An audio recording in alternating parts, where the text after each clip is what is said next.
Hello there, ladies and gentlemen. Today I'm going to be doing a brief overview of all the available D0ku weapons for NC. At the time, these weapons were the first new faction-specific weapons introduced since the debut of directive weapons. Needless to say, the arrival of new toys for NC Planetmen is a pretty big deal. The big question, however, is whether or not they're good. Do they have a place on the battlefield? Or are they just masterpieces of art that prefer form over function? Watch my video where I emphasize the downsides of each weapon and hold them to an impossible standard to find out. The Vanquisher is up first, and I just can't help but notice how OP this thing is. In the shooting range, anyway. Every Vanquisher symbol reminds you that you can one-burst anyone from any range if all the bullets hit the head, and that is true. Now I will admit that sometimes my aim and trigger discipline prevent me from seeing the Vanquisher's full potential. But due to a variety of factors, the Vanquisher can't be anything more than a threat in the right hands. It's good enough to be a threat, but not enough to be competitive. And that's because of how the Vanquisher performs in real battlefield conditions.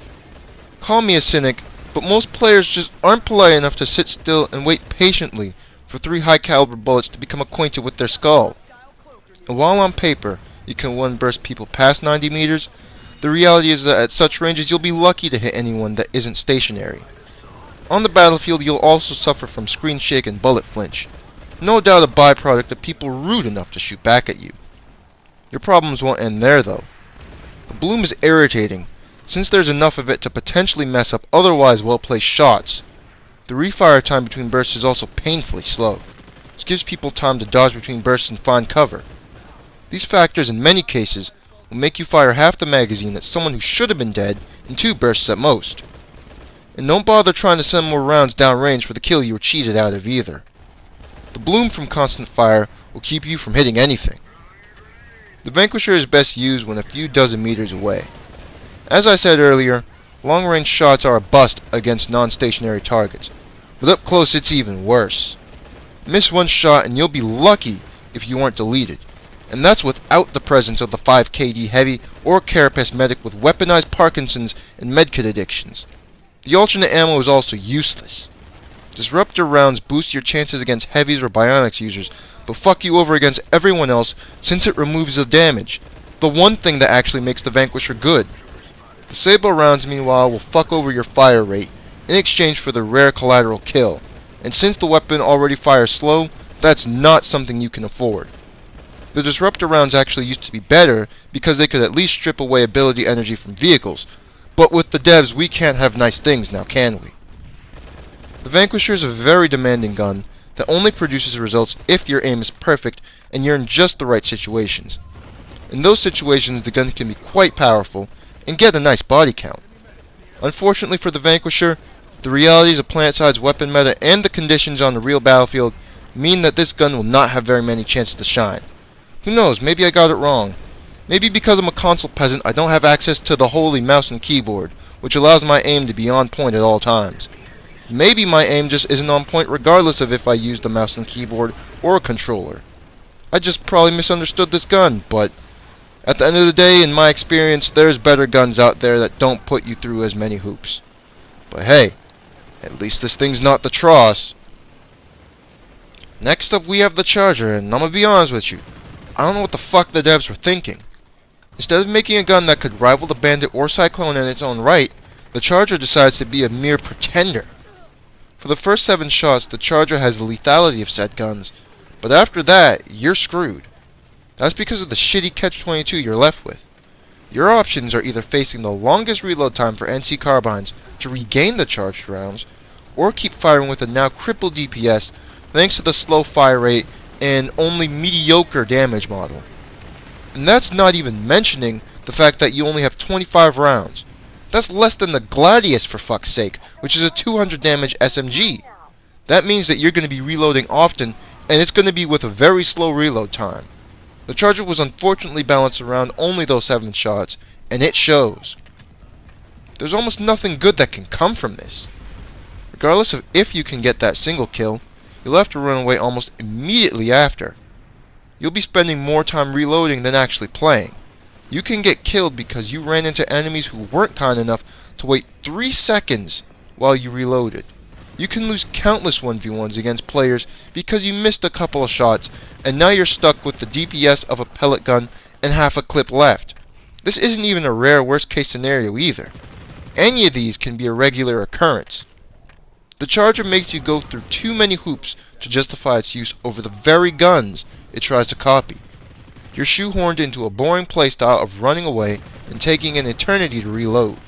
This isn't a fun gun to use, it's not good, it fits in 0 niches, and there's no reason to limit yourself to having good DPS for only 7 shots. I wish I could say that the attachments do you any good, but they don't. Getting the 30 rounds that you were supposed to have makes the solo reload time even longer. The grip or laser sight will make it easier to land the 7 charged shots, but won't fix your time to kill without the charged ammo.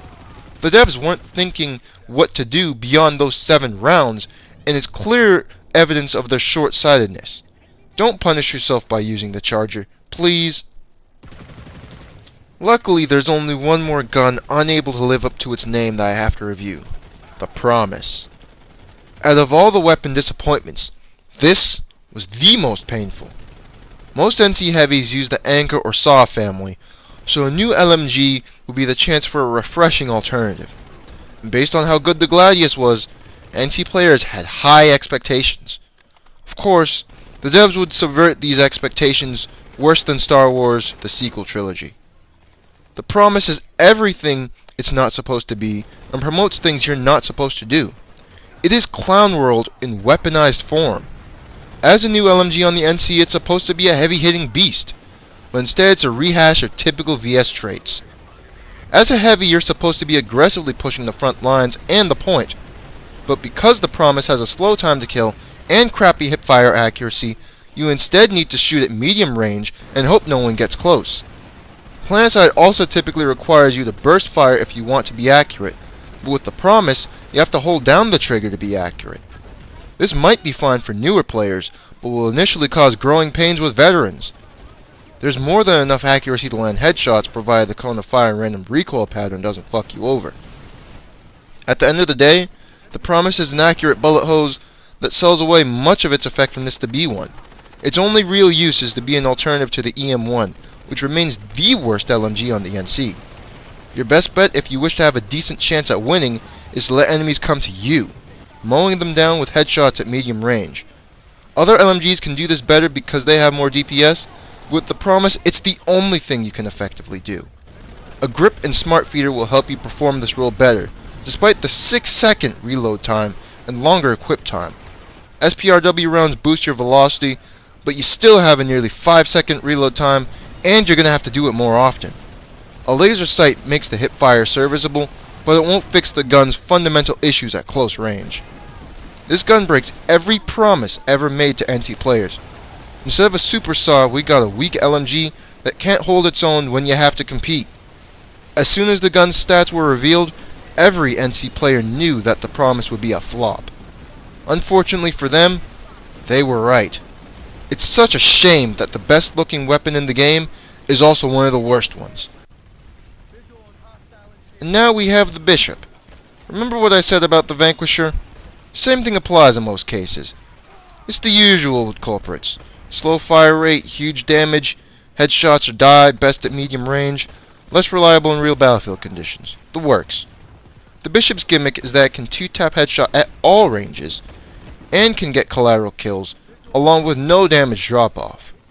The headshot potential will obviously reward the marksman on NC, especially when they start trying to counter-snipe infiltrators, and God bless you for doing so.